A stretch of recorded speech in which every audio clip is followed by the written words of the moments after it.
নিজেকে চেনার তুমি তৌফিক দাও খোদা, তোমাকে চেনার তুমি তৌফিক দাও। নিজেকে চেনার তুমি তৌফিক দাও খোদা, তোমাকে চেনার তুমি তৌফিক দাও। আলোয় দীপ্ত করো নয়ন আমার, আলোয় দীপ্ত করো নয়ন আমার, ভোরের বিভয় ভরো এমন আমার। তবুও চেনার যত পর্দা সরাও, নিজেকে চেনার তুমি তৌফিক দাও খোদা, তোমাকে চেনার তুমি তৌফিক দাও। যে জানে না তোমাকে সে জানে না কিছুই, জানে না সে জীবনের অথই মানে। যে বোঝে না তোমাকে সে বোঝে না কিছুই, গভীর আধার তারে শত তো টানে। বাসে না সে ভালো এই তামাম জাহান, কোন প্রাণ তার কাছে পাই না কোদাম।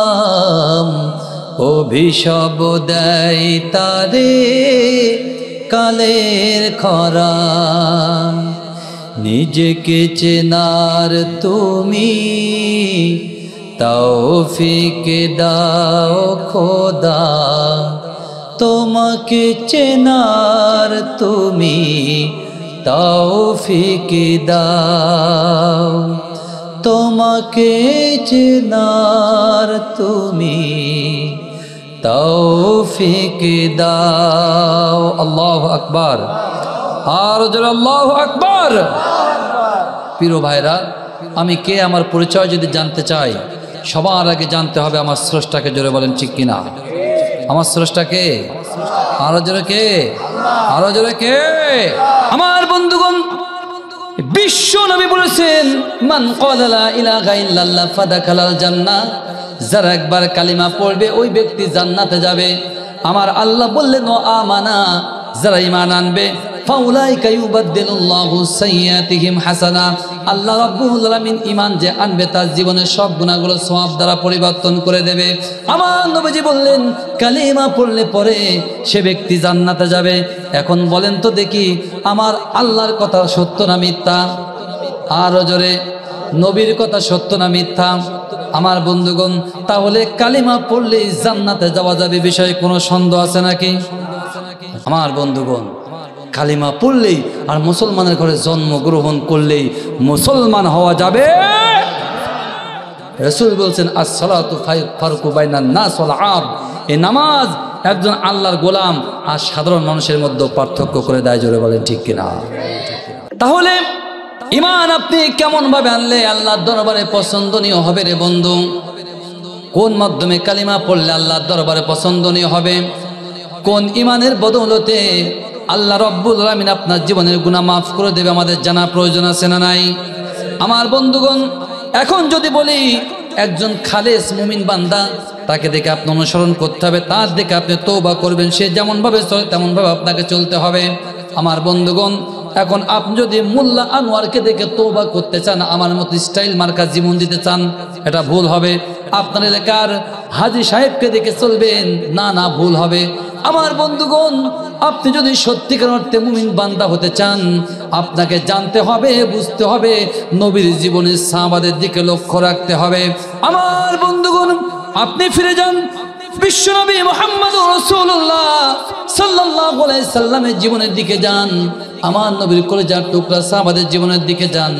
আমার মনে পড়ে যায় আমার নবীজির কলিজার টুকরা সাহাবা মুসাব ইবনে উমাইরের কথা মনে পড়ে যায়। ও শাকারি পোতার যুবক ভাইরা, তোমরা অনেকে জিন্স প্যান্টকে একটু ছিঁড়া প্যান্টের তালি মেরেছো, কেউ ছিঁড়া প্যান্ট পরো। অনেক যুবক ভাইরা জিন্স প্যান্ট পরার পরেও এই হাঁটুটা দেখা যায়, এরকম যুবক আছে না নাই? আমার বন্ধুগণ, এই যুবকরা মনে করে আমার থেকে স্টাইল দেওয়া ব্র্যান্ডের যুবক এলাকাতে আর নাই। আমার বন্ধুগণ, শুধু তাই নাই, একটু অ্যাপেক্সের জুতো পরে মনে করে ভাঁ বলা হয়ে গেছে। আইফোন কানে একটা নাটের মতো কি যেন ঝুলায়, কি বলো, ইয়ারফোন, ছোট্ট একটা নাট কানের ভেতর ঝুলাই দিয়ে মনে করা হারে আমার থেকে ব্র্যান্ডের যুবককে শাকারি পোতা বেনা পলন সালে নাই। ও যুবক ভাইরা, তোমার ধারণাটা 100% ভুল। ও যুবক ভাই, তুমি যখন কানে নাটটা ঢুকাই দাও, তুমি দেখাতে যাও তোমার ডার্লিং, তোমার সোনা সানকে দেখাতে চাও। ও যুবক ভাই, তুমি ভুল পথে আছো, ভুল পথে আছো।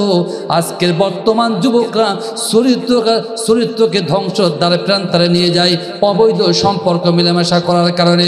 ও যুবক ভাই, তুমি যে সুন্দরী নারীর পিছনে দৌড়াও, তুমি যে সুন্দরী মেয়ের প্রেমে হাবুডুবু খাও, তোমার জন্য একটা ছোট্ট পরীক্ষা দেব। তুমি যে সুন্দরী মেয়ের প্রেমে হাবুডুবু খাও, গুনে গুনে ওই সুন্দরী মেয়েকে 15 দিন গোসল করতে নিষেধ করবে। সাবান, সুটা, তেল, পানি কোনো কিছু গায়ে দিতে দেবে না। দেখবে গুনে গুনে 15 দিন পরে ওই যুবতী, সুন্দরী যুবতীর গায়ের পাশে গন্ধের কারণে যাওয়া যাবে না। ও যুবক, কিন্তু এমনও সুন্দরী নারী আছে যাদের গোসল লাগে না, গায়ে দামি আতর দেওয়া লাগে না, কোনো কিছু দেওয়া লাগে না। ও যুবক, হাজার হাজার বছর ধরে গোসল করবে না, কিন্তু তাদের গা থেকে বেশ কম বেশ সেন্ট বের হবে, আতর বের হবে। ও যুবক, সেই মেয়েরা, সেই জান্নাতি হুরে গেলে মানরা তোমাদেরকে হাত ছানি দিয়ে ডাকে।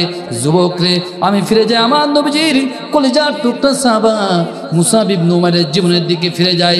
মুসাব ইবনে উমাইর রাদিয়াল্লাহু তাআলা আনহু এমন স্টাইল দেওয়া যুবক ছিলেন।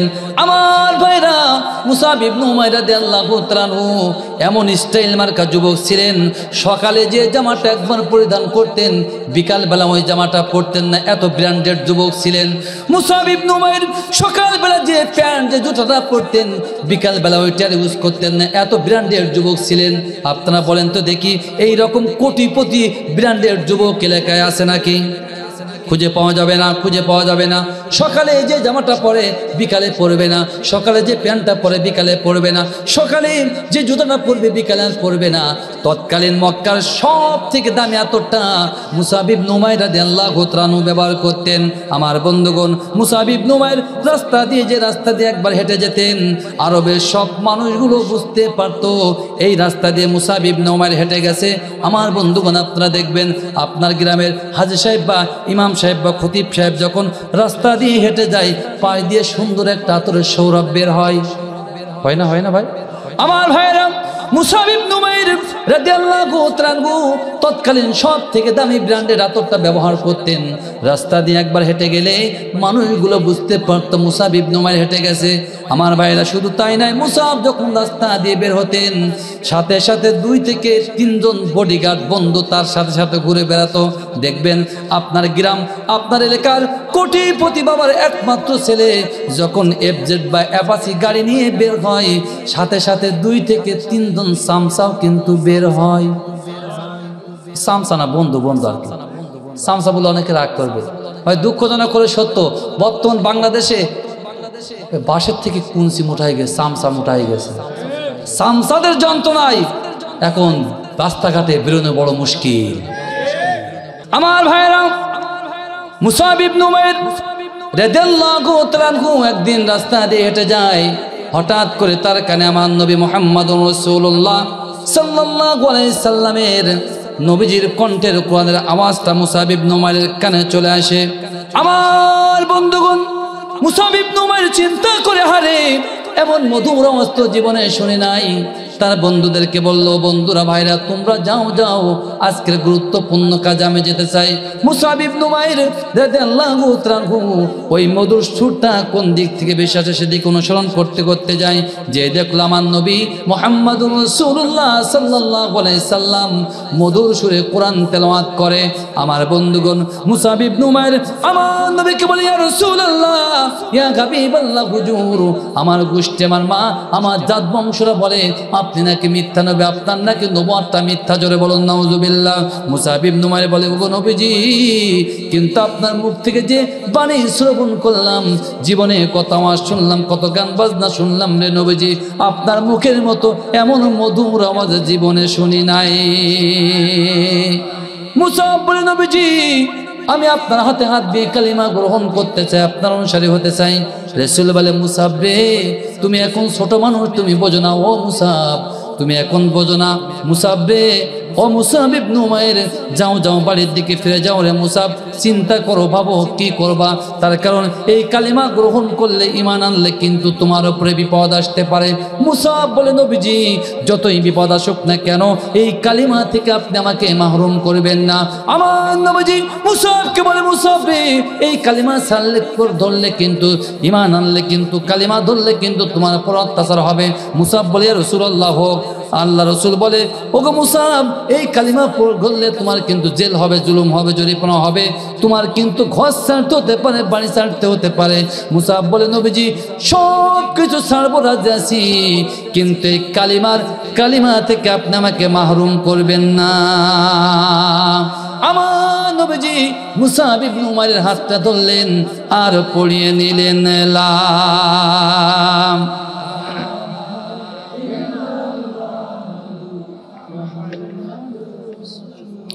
রহমতে আলম নবী নূরে মুজাসসাম, রহমতে আলম নবী নূরে মুজাসসাম, সাহাবীরা আতর বানাই ওই নবীজির ঘাম বলো না, সাহাবীরা আতর বানাই ওই নবীজির ঘাম।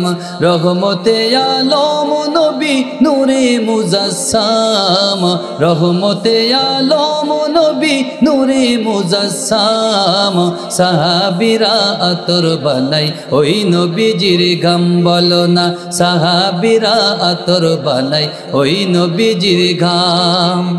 জিনো মানব চেনো কিনা আমার নবীজি, জাগার পাগল চন্দ্র সূর্য তারকারাজি, গাই গাই জাগার পাগল চন্দ্র সূর্য তারকারাজি। বাবা আরো শুনবানি সুন্দর কাহিনী, আরো শুনবানি সুন্দর কাহিনী, জান্নাতের রুমে রুমে লেখা নবীর নাম, জান্নাতের রুমে রুমে লেখা নবীর নাম। রহমতে আলম নবী নূরে মুজাসসাম, রহমতে আলম নবী নূরে মুজাসসাম, সাহাবীরা আতর বানাই ওই নবীজির ঘাম বলো না, সাহাবীরা আতর বানাই ওই নবীজির ঘাম। উস্তুনে গান্না না একটা খেজুর গাছের নাম, যাকে ধরে খুতবা দিতেন রাসূলে আকরাম, গাই গাই যাকে ধরে খুতবা দিতেন রাসূলে আকরাম। গাছটা নবীর বিরহে গাছ কাঁদিতে রহে, নবীর বিরহে গাছ কাঁদিতে রহে। হতভাগ হইলেন যত সাহাবায়ে কেরাম, হতভাগ হইলেন যত সাহাবায়ে কেরাম। রহমতে আলম নবী নূরে মুজাসসাম, রহমতে আলম নবী নূরে মুজাসসাম, সাহাবীরা আতর বানাই ওই নবীজির ঘাম বলো না, সাহাবীরা আতর বানাই। আমার ভাইরাম, মুসআব ইবনে উমাইর আমার নবীর হাতে হাত দিয়ে কালিমা গ্রহণ করলেন, বাড়িতে চলে গেলেন। মাঝে মাঝে আমার নবীর সাথে সাক্ষাৎ করে, কোরআন পড়ে, কোরআন শেখে, নামাজ শেখে। বাড়িতে গিয়ে মাঝে মাঝে গোপনে গোপনে কোরআন তেলাওয়াত করে, নামাজে পড়ে। একদিন মুসাব ইবনে উমাইর রাদিয়াল্লাহু তাআলা নামাজে দাঁড়িয়ে গেছেন। নামাজের দৃশ্যখানে একজন কাফের দেখে ফেলল। মুসাব ইবনে উমাইরের মা কই কাফের যে বলে, ও মুসাবের মা, তোমার মুসাব কিন্তু আমাদের দলে নাই, মুহাম্মাদুর রাসূলুল্লাহ সাল্লাল্লাহু আলাইহি সাল্লামের দলভুক্ত হয়ে গেছে। মুসাবের মা মুসাবকে বলে, মুসাব রে, শুনলাম তুমি নাকি কালিমা গ্রহণ করেছো। মুসাব বলে, আম্মা জান, আপনি যা শুনেছেন সত্য। এই কথা বলার সাথে সাথে মুসাবের মা মুসাবের গালে চোট লাগিয়ে দিয়েছে। মুসাবের দুই চোখ দিয়ে দর দর করে পানি পড়ে। মুসাবের মা মুসাবকে বলে, এ মুসাব, এখনো সময় আছে, মুহাম্মাদের দল ছেড়ে দে, কালিমা ছেড়ে দে, ঈমান ছেড়ে দে, আবার বাপ দাদা 14 পুরুষের ধর্মে ফিরে আয়। মুসাব বলে, আম্মা জান, জীবন দেব কিন্তু কালিমা ছাড়বো না, ছাড়বো না। নবীজির কাছে যে আমিও সুদা গ্রহণ করেছি, জীবন দিতে পারি কিন্তু কালিমা ছাড়তে পারি না। আমার ভাইরা, মুসাবের মা অত্যন্ত রাগান্বিত হয়ে গেল। মুসাবকে জেলখানায় ঘরের মধ্যে গ্রেপ্তার করা হলো। আমার ভাইরা, এক বেলা খেতে দেয় তো দুবেলা খেতে দেয় না, একদিন খাদ্য জোটে তো 2 দিন খাদ্য দেয় না। চামড়া চাবুক দিয়ে মুসাবের উপরে বেদম প্রহার করা শুরু হয়ে গেল। প্রচণ্ড অত্যাচার, জুলুম নিপীড়ন শুরু হয়ে গেল। এমন এক পর্যায়ে চলে আসলো মুসাবের এই দুনিয়ায় বাঁচা অত্যন্ত কঠিন হয়ে গেল। কিন্তু মা বলে কথা, মুসাবের মা মুসাবের এই করুণ দৃশ্য দেখে মুসাবকে ছেড়ে দিল। মুসাব আমার নবীজির কাছে বলে, ইয়া রাসূলুল্লাহ, ইয়া হাবিবাল্লাহ, আমার অবস্থা দেখুন। আমার বন্ধুগণ, মুসাব ইবনে উমাইর আবিসিনিয়া হিজরত করেন, ওখান থেকে মদিনায় হিজরত করেন। আমার নবীজি মক্কা থেকে মদিনায় হিজরত করার পরে আলে সুফফাদের জায়গাতে বসে আছেন। নবীজি সাহাবারা বলে, ইয়া রাসূলুল্লাহ, ওই যে তাকে দেখেন, আপনার মুসাব আপনার দিকে হেঁটে আসে। আল্লাহ রাসূল মুসাব যখন নবীজির কাছে আসে, রাসূল বলে, মুসাব রে, বুঝতে পেরেছি তোমার অনেক কষ্ট, অনেক তুমি পেরেশানিতে আছে। মুসাব বলে, ইয়া রাসূলুল্লাহ, তার কারণটা কি? আমার বন্ধুগণ, নবীজি বলে, মুসাব রে, তার কারণ এমন এক সময় ছিল তোমার ব্র্যান্ডেবল আতর ছিল, জামা ছিল, প্যান্ট ছিল। ও মুসাব, আর আজকের কালিমা গ্রহণ করার পরে তোমার গায়ে ব্র্যান্ডের জামাও নাই, আতরও নাই, প্যান্টও নাই। তার কারণ মুসাবের গায়ে একটা জামা ছিল মোটা সালার বস্তা দিয়ে তৈরি, পরনে একটা প্যান্ট ছিল মোটা বস্তা দিয়ে তৈরি। আমার নবীজি যখন বলেন, মুসাব রে, তোমার মনে হয় অনেক কষ্ট হয়। মুসাব বলে, নবীজি, এমন একটা সময় ছিল গায়ে ব্র্যান্ডের জামা ছিল, আতর ছিল, প্যান্ট ছিল গো নবীজি, কিন্তু কলিজার ভিতরে শান্তি ছিল না। যেদিন থেকে কালিমা গ্রহণ করলাম গো নবীজি, ওই দিন থেকে আল্লাহ রাব্বুল আলামিন কলিজার ভিতরে শান্তি ঢুকিয়ে দিয়েছেন। আমার রাব্বুল আলামিন কোরআন দিয়ে জানিয়ে দিয়ে বললেন, ইল্লা বিযিকরিল্লাহি তাতমাউন্নাল কুলুব। আল্লাহ বললেন, শুধু একমাত্র কলিজার ভেতরে আল্লাহ জিকির এবং কোরআন ঢোকানোর মাধ্যমে অন্তরে শান্তি আসতে পারে, অন্য কোনো পথ, অন্য কোনো মতে শান্তি আসতে পারে না। জোরে বলেন ঠিক কিনা? আমার ভাইরা, উহুদের ময়দানে জিহাদের দামামা বেজে গেছে। আমার নবীজি কালিমার ঝান্ডাখানা তৈরি করলেন।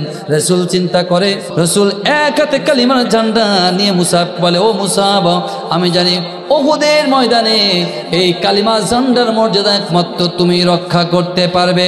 আমার ভাইয়েরা, মুসাব ইবনে উমাইর এক হাতে কালিমার ঝান্ডা, অন্য হাতে তরবারি দিয়ে যুদ্ধ শুরু করলো।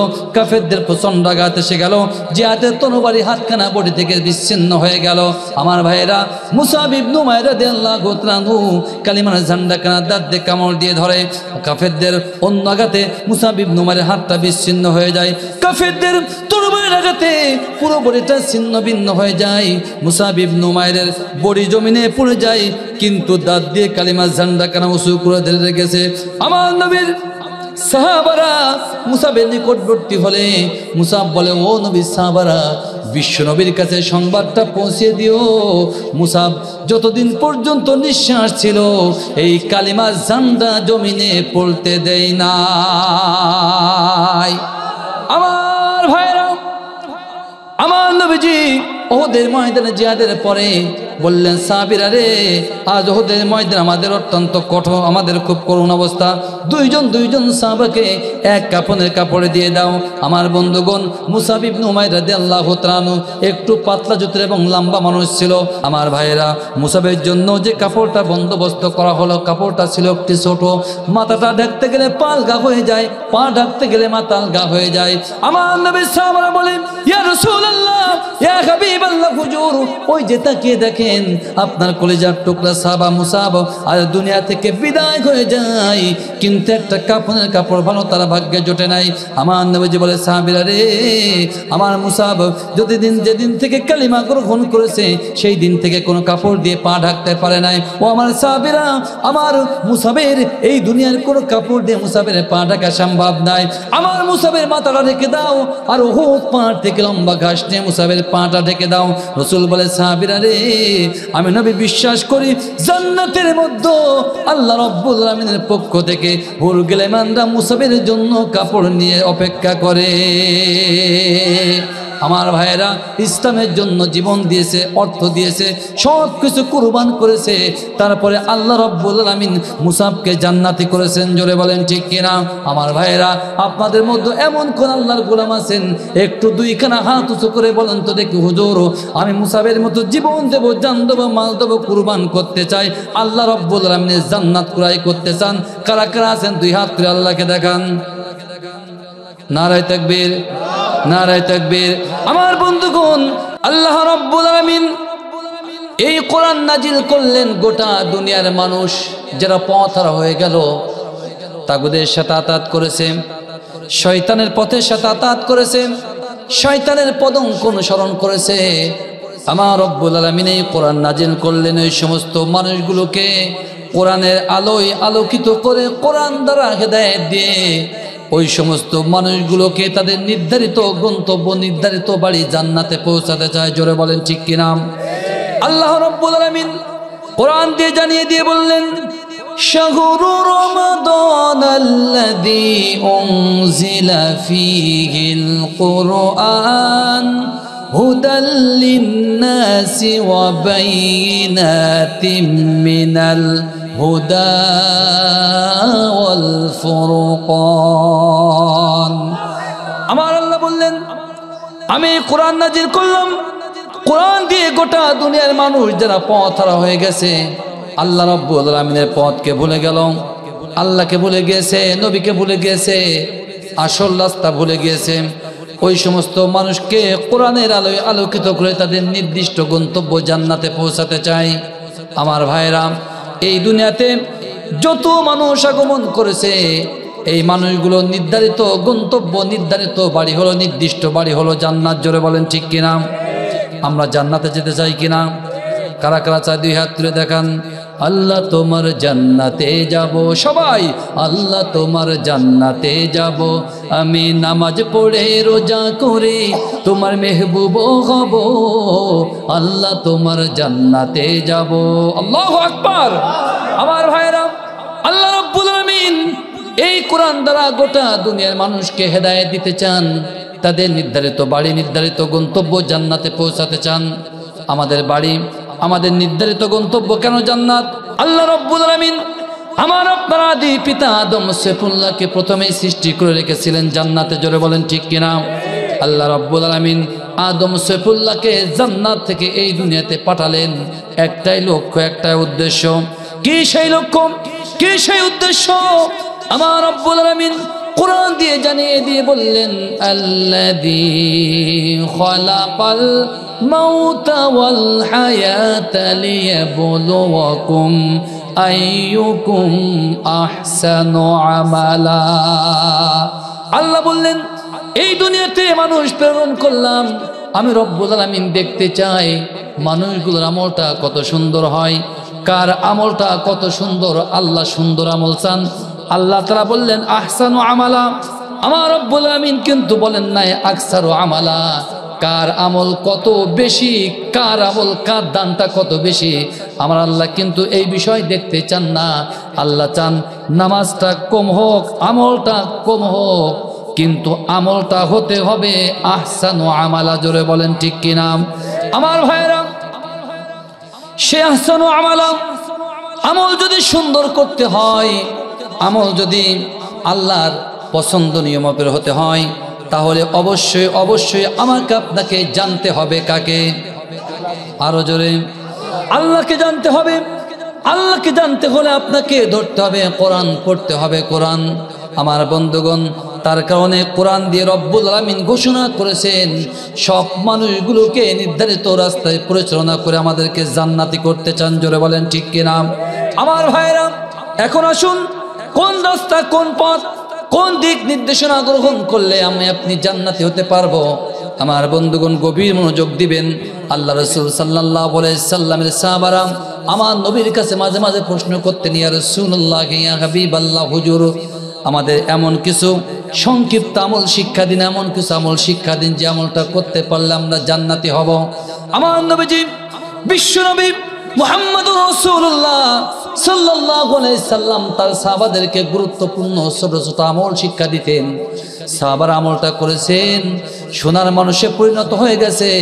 সিংহের মতো হুঙ্কার দেওয়া, বাতিলের সাথে আঘাত করে আমার নবীকে হত্যা করতে যে সাহাবা তরবারি নিয়ে আগমন করেছিল, সেই ওমর ইবনুল খাত্তাব আল কোরআনুল কারীমের সংস্পর্শে আসার সাথে সাথে সোনার মানুষে পরিণত হয়ে গেল। আমার ভাইরা গভীর মনোযোগ, আপনাকে জানতে হবে কোন কাজটা করলে আপনি জান্নাতে যেতে পারবেন, কোন আমলটা করলে আপনি জান্নাতে যেতে পারবেন। গভীর মনোযোগ দিয়ে শ্রবণ করবেন রে ভাই। আপনাকে জানতে হবে কোন কোন আমলগুলো করলে পরে আপনি আল্লাহ রব্বুল আলামিনের ঘোষিত জান্নাতে যেতে পারবেন। আমার বন্ধুগণ, আমার রব্বুল আলামিন কোরআনুল কারীম দ্বারা, কোরআনুল কারীম দিয়ে গোটা দুনিয়ার মানুষকে জানিয়ে দিলেন, ও দুনিয়ার মানুষ শোনো, যদি তোমরা মাত্র গুনে গুনে 3টা আমল করতে পারো। কতটা আমল? আরো জোরে। আমার ভাইয়েরা, আপনারা লক্ষ্য করে দেখবেন আমাদের বিশেষ বিশেষ কিছু গুরুত্বপূর্ণ দিবস আছে, যেমন শবে বরাতের রাত গেল, সামনে রমজানুল কারীমের গুরুত্বপূর্ণ রাত আছে না নাই?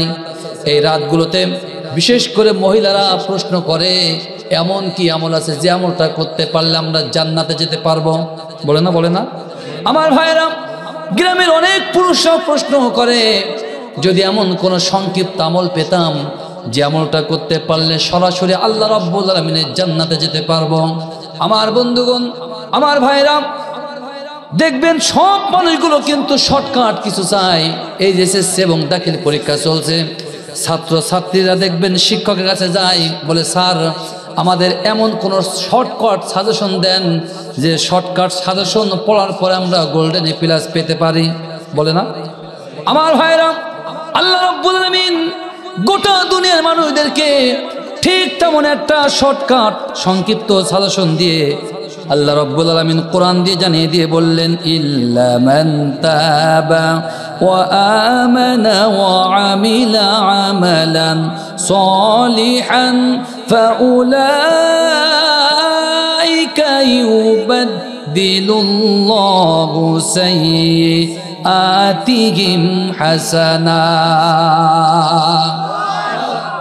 আল্লাহ বললেন, শোনো, কোন আল্লাহর গোলাম, কোন আল্লাহর বান্দা, কোন আল্লাহর বান্দি যদি জীবন জিন্দেগিতে মাত্র 3টা কাজ করতে পারে, আমার আল্লাহ তাআলা ওয়াদা করেছেন, ফাউলাইকা ইউবাদদিলুল্লাহু সাইয়্যাতিহিম হাসানা।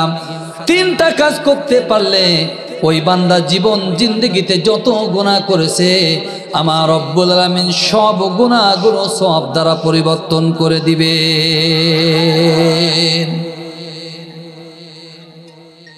আমার বন্ধুগণ, আল্লাহ রাব্বুল আলামিন কোরআন দিয়ে জানিয়ে দিলেন, আপনি আমি যদি মাত্র গুনে গুনে 3টা আমল করতে পারি, আমাদের জীবনের সব গুনাহগুলো সওয়াব দ্বারা পরিবর্তন করে দিবেন কে? আমার ভাইয়েরা, আজকের মাহফিলের পরে তাবারক আছে। মাহফিলের হুজুরের কণ্ঠ যতই সুন্দর হোক না কেন, চেহারাটা যতই সুন্দর হোক না কেন, এখন যদি যুবকদের হাতে যে অ্যান্ড্রয়েড ফোনটা আছে, এই ফোনে যদি একটা ছোট্ট মেসেজ আসে যে আজকের রাত 3টার মধ্যে যদি কোনো যুবক মাত্র 10 টাকায় রিচার্জ করতে পারে, আগামী 1 বছরের জন্য আনলিমিটেড নেট ফ্রি। আমার ভাইয়েরা, যতই তাবারক থাক না কেন, ও যতই সুন্দর হোক না কেন, হুজুর যতই সুন্দর হোক না কেন, আমি গ্যারান্টি দিয়ে বলতে পারি একটা যুবকও এখানে থাকবে না এক দৌড় দিয়ে কোথায় মোবাইল রিচার্জ করা যায় সেখানে দৌড় দেবে। তার কারণ 10 টাকা যদি রিচার্জ করা যায়, আর কিছু হোক না হোক পাবজি আর ডার্লিং এর সাথে কথা বলে একটা বছরের জীবনটা জাহান্নামের চৌরাস্তায় দাঁড় করানো যাবে। কথা বলে না আমার ভাইরা?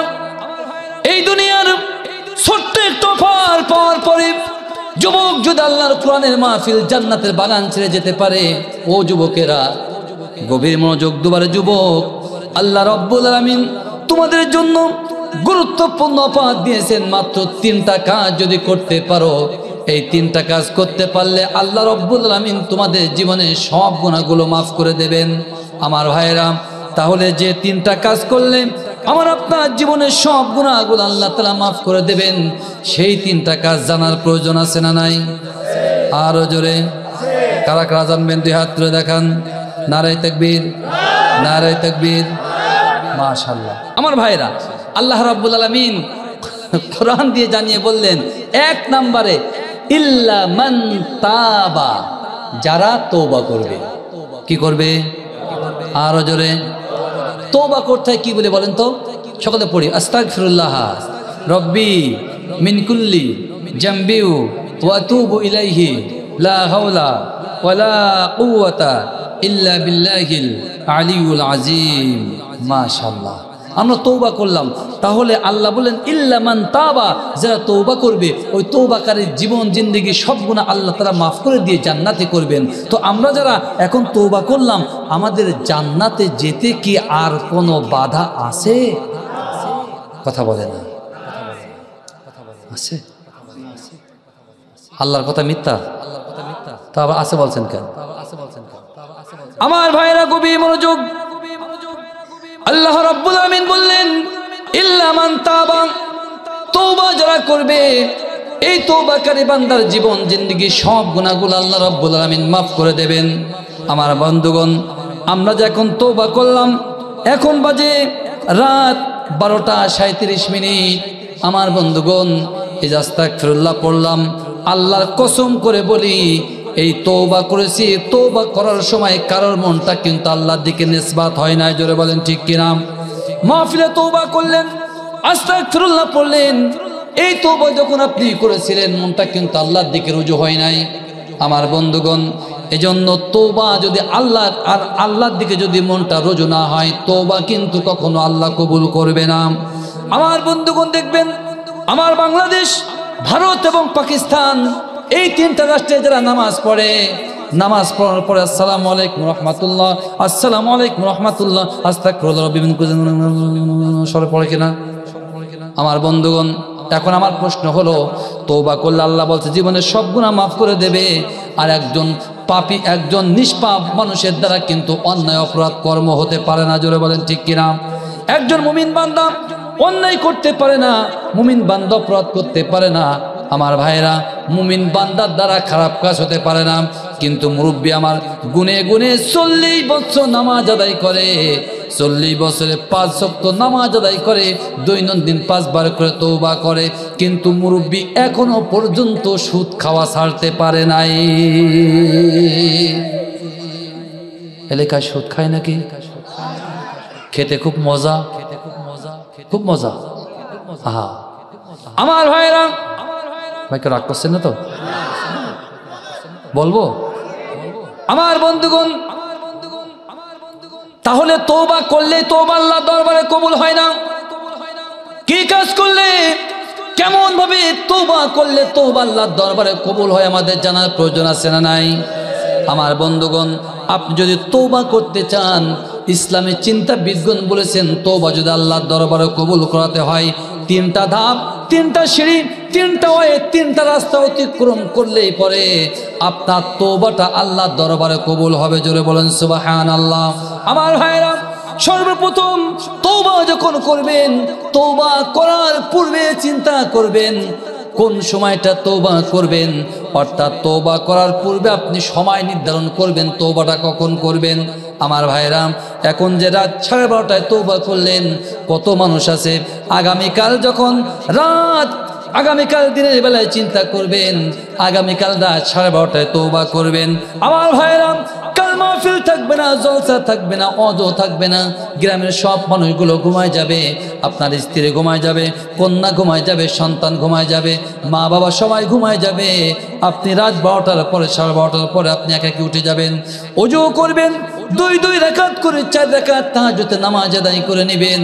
আমার বন্ধুগণ, ওই যে যাই নামাজ বা মুসাল্লাতে বসে বসে আপনি নিয়ত করবেন, রব্বুল আলামিন, আমি আমার জীবনের সব গুনাহ থেকে তওবা করতে চাই।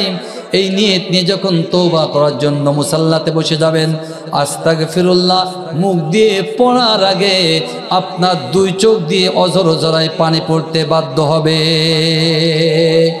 তার কারণ তওবা করার জন্য আল্লাহর সামনে যখন হাজির হয়ে যাবেন, দুনিয়ার কোনো মানুষ দেখে না, আপনার কন্যা সন্তান দেখে না, স্ত্রী দেখে না, মা বাবা দেখে না, কেউ দেখে না, যিনি দেখেন তিনি কে? আল্লাহর জন্য যখন কোনো কাজ হয়ে যায়, ওই মানুষের মনটা আল্লাহর সাথে রুজু হয়ে যায়, আল্লাহর জন্য নিসবাত হয়ে যায়। আর আল্লাহর জন্য যখন কোনো কাজ হয়ে যায়, ওই কাজের মধ্যে কোনো রকম গলমিল থাকে না, 100% খুলুসিয়াত থাকে। জোরে বলেন ঠিক কিনা? আমার ভাইরা, তাহলে নির্দিষ্ট সময় নির্ধারণ করে নেবেন, যেখানে সেখানে তওবা পড়লেন। এইরকম তওবা কিন্তু আল্লাহর দরবারে কবুল হয় না। আমার ভাইরা, এখন আসুন 2 নাম্বার ধাপটা কি? তওবা যখন করবেন, আপনি মনে করবেন আপনি আল্লাহর সামনে বসা আছেন, অথবা আল্লাহ আপনাকে দেখছেন, আল্লাহ আপনার সামনে আছে, এরকম একটা ফিলিংস অনুভব করবেন। অনুভব করার পরে আপনি আপনার জীবনের যত গুনাহ করেছেন, যত অপরাধ করেছেন, আল্লাহর সামনে হাজির দিবেন, আল্লাহর সামনে সব কিছু বলবেন, আল্লাহ জীবনে এই অপরাধগুলো করেছি, আল্লাহ এই অপরাধ থেকে তোমার দরবারে তওবা করতে চাই। জোরে বলুন আল্লাহু আকবার। আমার ভাইরা, এখন আজকের মাহফিলে মুরব্বী হাজী সাহেব চিন্তা করেছে, আরে জীবনে তো বড় বড় অপরাধ করেছি। মোল্লা আনোয়ার বলেছে রাত 12টার পরে যদি ক্রুসিয়াত নিয়ে তওবা করা হয়, তওবা আল্লাহ কবুল করে নেবে। এইরকম হাজী যদি, এইরকম মুরব্বী যদি কোনো মানুষ সেখানে থেকে থাকে, আমার বন্ধুগণ, হাজী সাহেবের অপরাধটা কি দেখেন। হাজী সাহেব যখন হজ করতে যাবে, হজ করতে যাওয়ার পূর্বে হাজী সাহেবের 2টা ছেলে 1টা মেয়ে, যখন হজ করতে যাবে, হাজী সাহেব 2 ছেলেকে বলছে, বাবা ওই বেনাপোল বাজারে যে 2 ভরজনের একটা স্বর্ণের চেন তৈরি করে নিয়ে আই। 2 ছেলে বলে, বাবা তুমি এখন মুরব্বী হয়ে গেছো, তোমার মাথার ব্রেনটা লুজ হয়ে যাচ্ছে, তুমি যাচ্ছ কাবা, বাইতুল্লাহ, মক্কা, মদিনা, ওখানে 1 নম্বর স্বর্ণ পাওয়া যায়, ওখান থেকে স্বর্ণের চেন কিনে আনবে। তা কিনা বেনাপোল থেকে স্বর্ণের চেনটা আবার কেন কিনতে হবে? হাজী সাহেব বলে, বাবারে আমার ব্রেনটা অনেক পাকা বুদ্ধি, আমি যা জানি তোরা তা জানিস না। হাজী সাহেব বলল, শোনো, স্বর্ণের চেন কিনে নিয়ে আসো। অর্ডার দেওয়া হলো, নির্ধারিত তারিখ, নির্ধারিত ডেটে স্বর্ণের চেনটা চলে আসলো। আমাদের এলাকার রেওয়াজ হলো, হজ করতে যখন যায় হাজী সাহেবের বাড়িতে কিন্তু একটা বড় অনুষ্ঠানও তৈরি করে, হয় না? বিরাট ব্যাপার। আমি হাজী সাহেব হজ করতে যাচ্ছি, এলাকার মানুষ দেখো আমি হাজী, কিন্তু গুড়াইটা গিয়ে দেখো জনগণের সম্পদ মিলে সব ওই টাকায় যায় হজ করতে। রাস্তার কন্ট্রাক্ট নিয়েছে, এরকম মানুষ কিন্তু এলাকায় নাই। রাস্তার কন্ট্রাক্ট নিয়েছে, আমাদের গভর্নমেন্ট স্যাংশন করেছে 1 কোটি টাকা, কিন্তু খেতে খেতে খেতে খেতে খেতে খেতে রাস্তার কপালে জোটে মাত্র 5 লক্ষ টাকা। আমার বন্ধুগণ, মুরব্বী এখন কাজ থেকে অবসর নিয়েছে, ওই টাকা দিয়ে এখন যাবে হজ করতে। আমার বন্ধুগণ, হাজী সাহেব একটা মেয়েকে দাওয়াত দিয়েছে, মা আগামী মাসের 1 তারিখে হজে যাব, এই মাসের 25 তারিখে প্রোগ্রাম, জামাইকে নিয়ে আসিস। আমার বন্ধুগণ, মেয়ে যখন এসেছে, হাজী সাহেব 2 ছেলেকে পাশে বসিয়েছে, মেয়েকে পাশে বসিয়েছে, বলছে, মা রে তোর কলিজার টুকরা বুড়ো বাবার দিকে তাকায় দেখ, আল্লাহর কাবা বাইতুল্লাহ জিয়ারত করতে যাব, 15,000 ফিট উপর দিয়ে প্লেনে করে আল্লাহর কাবা বাইতুল্লাহ জিয়ারত করতে যাব রে মা, আর জানি না এই বৃদ্ধ বাবার মুখটা তুই দেখতে পাবে কিনা, বাংলার জমিনে আর ফিরতে পারবো কিনা, তার কোনো তো গ্যারান্টি নাই রে মা। আমার মা, যদি কোনো অন্যায় করে থাকে বুড়ো বাপকে মাফ করে দিস।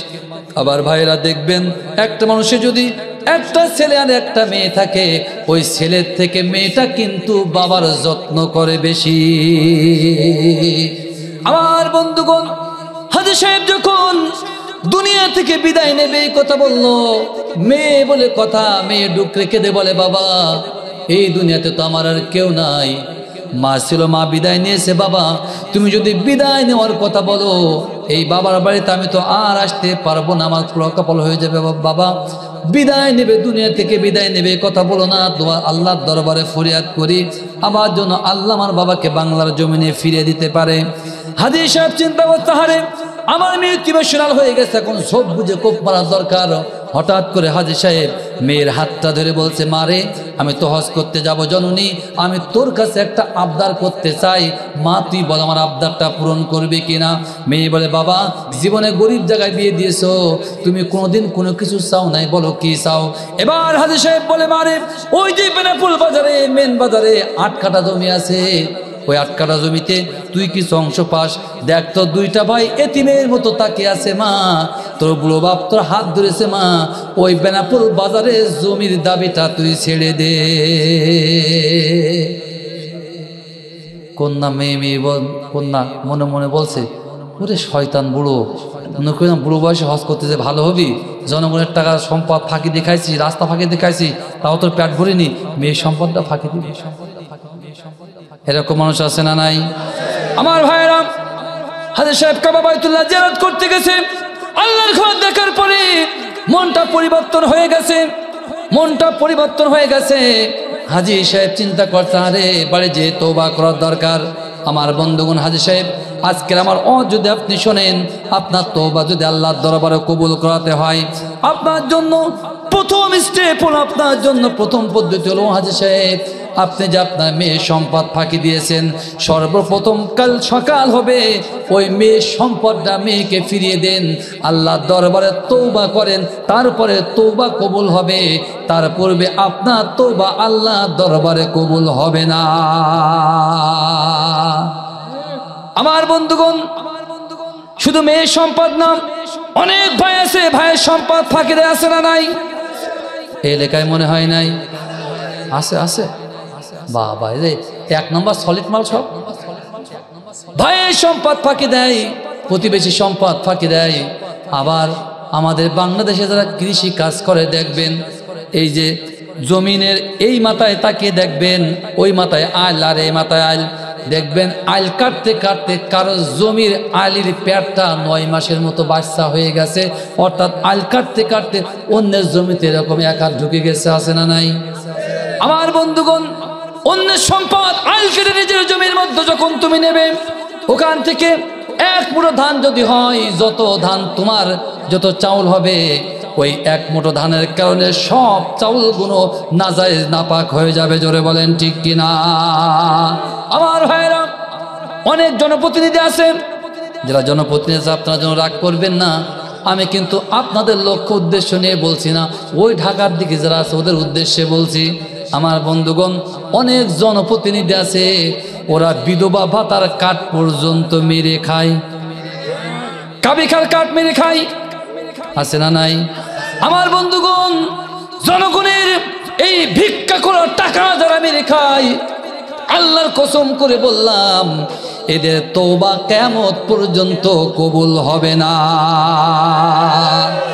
আমার বন্ধুগণ, জনগণের সম্পদ যদি মেরে খান, আল্লাহ রাব্বুল আলামিন কোরআনুল কারীমের ভেতরে জানিয়ে দিলেন, ওমাইয়াগুলুল ইয়াতি বিমা গাল্লা ইয়াউমাল কিয়ামা, কাল কিয়ামতের কঠিন ময়দানে যারা এই দুনিয়াতে জনগণের সম্পদ ফাঁকি দেবে, যারা রাস্তার কাজ টেন্ডার নিয়ে রাস্তায় ফাঁকি দিবে, কিয়ামতের কঠিন ময়দানে বালি খোয়া পিস সবগুলো মাথায় নিয়ে আল্লাহ রাব্বুল আলামিনের সামনে হাজির হতে হবে। ওই দিন ফেরেশতারা বলবে, এই 1 নাম্বার বাটপার, এই বাটপারের বংশ বাটপার কিয়ামতের ময়দানে আসবি, সুবহানাল্লাহ, আলহামদুলিল্লাহ, নামাজ রোজা হজ যাকাত নিয়ে আসবি, কিন্তু তোর মাথায় বালি খোয়া আর পিস কেন। ওই দিন বলবে দুনিয়া জিন্দেগিতে যখন ছিলাম দুনিয়াবি কাইমি স্বার্থ সিদ্ধি হাসিলের জন্য জনগণের সম্পদটা মেরে খেয়েছিলাম, বিধবা ভাতার কাঠটা মেরে খেয়েছিলাম, সেই 10 কেজি চাল মাথায় করে আল্লাহর সামনে হাজির হতে হবে। সুতরাং যত সময় না পর্যন্ত জনগণের সম্পদ ফিরিয়ে না দেবে আপনার তওবা আল্লাহর দরবারে কবুল হবে না। কোটি কোটি টাকার সম্পদ ফাঁকি দিয়ে আল্লাহর কাবা বাইতুল্লাহতে কপাল ঠুকে ঠুকে যদি কপাল চিরে 14 খণ্ড হয়ে যায়, আল্লাহর কাবা বাইতুল্লাহ আপনার কপালে রক্তে রঞ্জিত হয়ে যায়, তারপরেও তওবা কবুল হবে না, হবে না। আমার বন্ধুগণ, তাহলে তওবা যদি কবুল করাতে হয় অবৈধ সম্পদ যা আছে মালিকের কাছে ফিরিয়ে দিতে হবে। 3 নম্বরে আল্লাহর কাছে বলবেন রব্বুল আলামিন, ওগো রব্বুল আলামিন, জীবনে যত গুনাহ করলাম, হে আল্লাহ তাআলা, জীবনে যত গুনাহ করলাম, গুনাহ থেকে তওবা করলাম, আগামী দিন এই অপরাধ আর জীবনে করব না। আমার ভাইরা, এইরকম 3টা ওয়ে, 3টা সিঁড়ি অতিক্রম করবেন। 1 নাম্বার, তওবা করার নির্দিষ্ট সময় নির্ধারণ করে নেবেন। যত জীবনে যত অন্যায় করেছেন সব আল্লাহর সামনে স্বীকার হতে হবে এবং অবৈধ সম্পদ যা আছে মালিকের কাছে ফিরিয়ে দিতে হবে।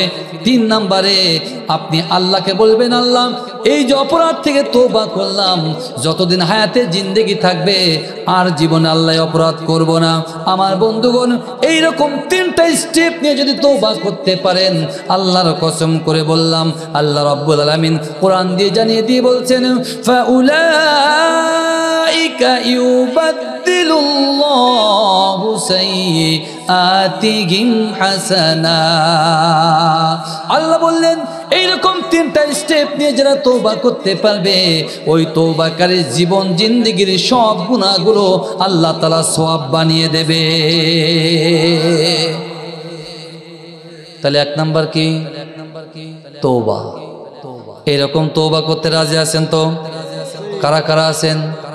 নারায়ে তাকবীর, নারায়ে তাকবীর। আমার বন্ধুগণ, তার কারণ সব সমস্যার সমাধান দিতে পারে আল কোরআন। জোরে বলেন ঠিক কিনা? আল্লাহ রাব্বুল আলামিনের কোরআন সাক্ষ্য দিয়েছে, তওবাটা যদি করেন জীবনের গুনাহ মাফ করে দেবে।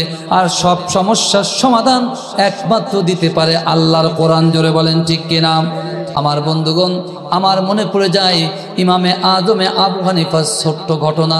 আবু হানিফা সবসময় বলতেন, বাবা সব সমস্যার সমাধান দিতে পারে একমাত্র আল কোরআন।